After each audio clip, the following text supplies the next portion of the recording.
أنا العبد الذي كسب الذنوب وصدته الأماني أن يتوب.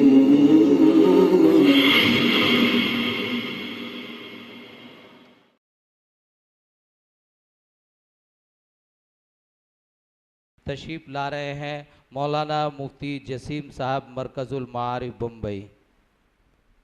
الحمدللہ رب العالمین والصلاة والسلام علی سید المرسلین، اما بعد۔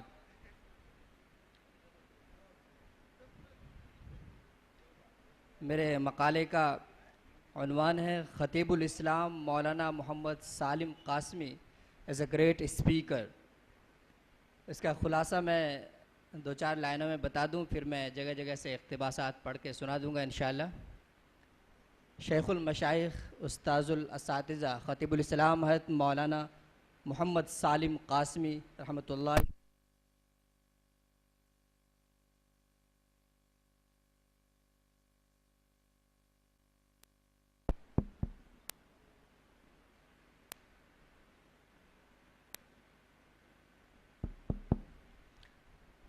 مقالے کا خلاصہ یہ ہے کہ شیخ المشائخ، استاذ الاساتذہ، خطیب الاسلام حضرت مولانا محمد سالم قاسمی رحمۃ اللہ علیہ رحمۃ واسعہ کے خطبات کے امتیازی پہلو کیا ہیں، اس پر میں نے روشنی ڈالی ہے۔ ابتداً میں نے تقریر و خطابت کی اہمیت کو بتلایا ہے کہ اس کے اندر ایسی تاثیر موجود ہے کہ نبی کریم صلی اللہ علیہ وسلم نے تقریر و خطابت کے تعلق سے فرمایا کہ ان من البیان لسحرا۔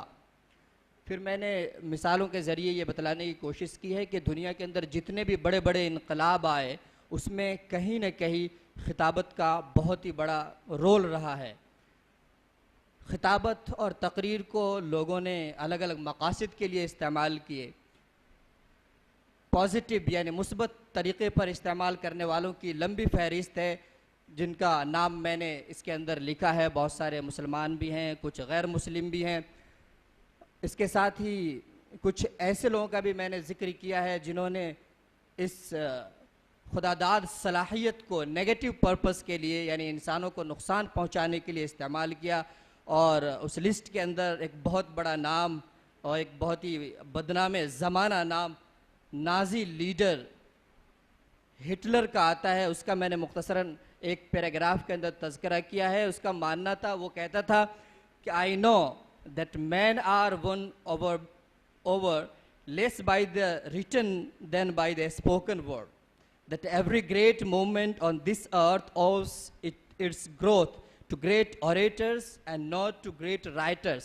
اس کا کہنا تھا کہ دنیا میں جتنے بڑے انقلاب آئے اس میں سب سے بڑا کردار جو ہے بڑے بڑے مقررین اور اسپیکرز کا ہے، اور بڑے بڑے رائٹر کا کوئی خاص کردار نہیں ہے۔ وہ ایک عام شخص تھا لیکن اپنے خطابت کے ذریعے سے، زور بیانی کی ذریعے سے بہت سارے لوگوں کو اپنا گرویدہ بنا لیا اور لاکھوں انسانوں کا اس نے قتل کیا تھا۔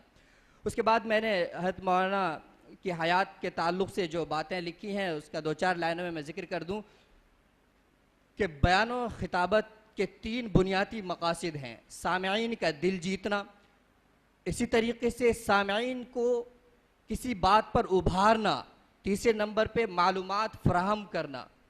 پھر میں نے یہ ثابت کیا ہے کہ حضرت مولانا سالم صاحب رحمۃ اللہ علیہ کے بیانات میں یہ تینوں چیزیں، یہ تینوں باتیں بدرجہ اتم موجود تھی۔ پھر میں نے رومی رحمۃ اللہ علیہ کا ایک قول ذکر کیا ہے۔ وہ فرماتے تھے کہ اپنے الفاظ کو بلند کرو، اپنے الفاظ کو بلند کرو نہ کہ آواز کو، کیونکہ بارش سے پھول اگتے ہیں گرج سے نہیں۔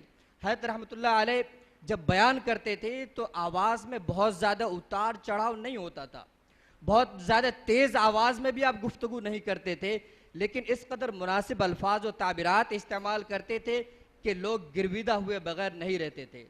آپ کی تقریر میں علمی نکات، اصول شریعت، قرآنی آیات، احادیث شریفہ اور عقلی دلائل سے مکمل طور پر آپ کی تقریر مزین ہوا کرتی تھی۔ ایک ہی آیت اور ایک ہی حدیث سے کئی علمی نکات بیان کرتے تھے کہ اہل علم حضرات آشش کرتے رہ جاتے تھے سن کر۔ یہ آپ کا کمال تھا۔ اللہ تبارک و تعالی حضرت کو اعلیٰ علیین میں جگہ عطا فرمائے اور ہم تمام لوگوں کو حضرت کے نقش قدم پر چلنے کی توفیق عطا فرمائے. وآخر دعوانا الحمدللہ رب العالمین.